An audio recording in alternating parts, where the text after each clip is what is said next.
What's unique about this event is that it puts the operators in touch with the providers and sets them at the same table. To be able to interface with the suppliers, the more we can connect with the people in the know, the more we can plan for the future.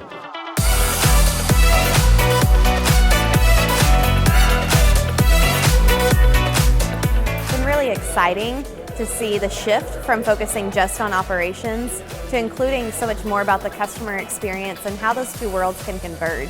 The whole reason that I'm here is because I want to have in-flight connectivity for our passengers.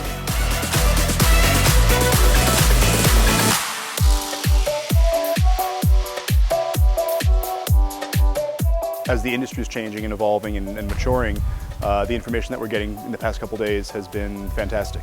You really get a deep dive into all the different areas. You get the entire gamut of the value chain of satellite operators, service providers, so it's really a very diverse set of the market that shows up. The focus really being on education is really helpful for me as an airline. We are at a point where it's about more than just bandwidth. We have to be able to deliver a consistent experience for not only our typical passengers, but for our crew as well.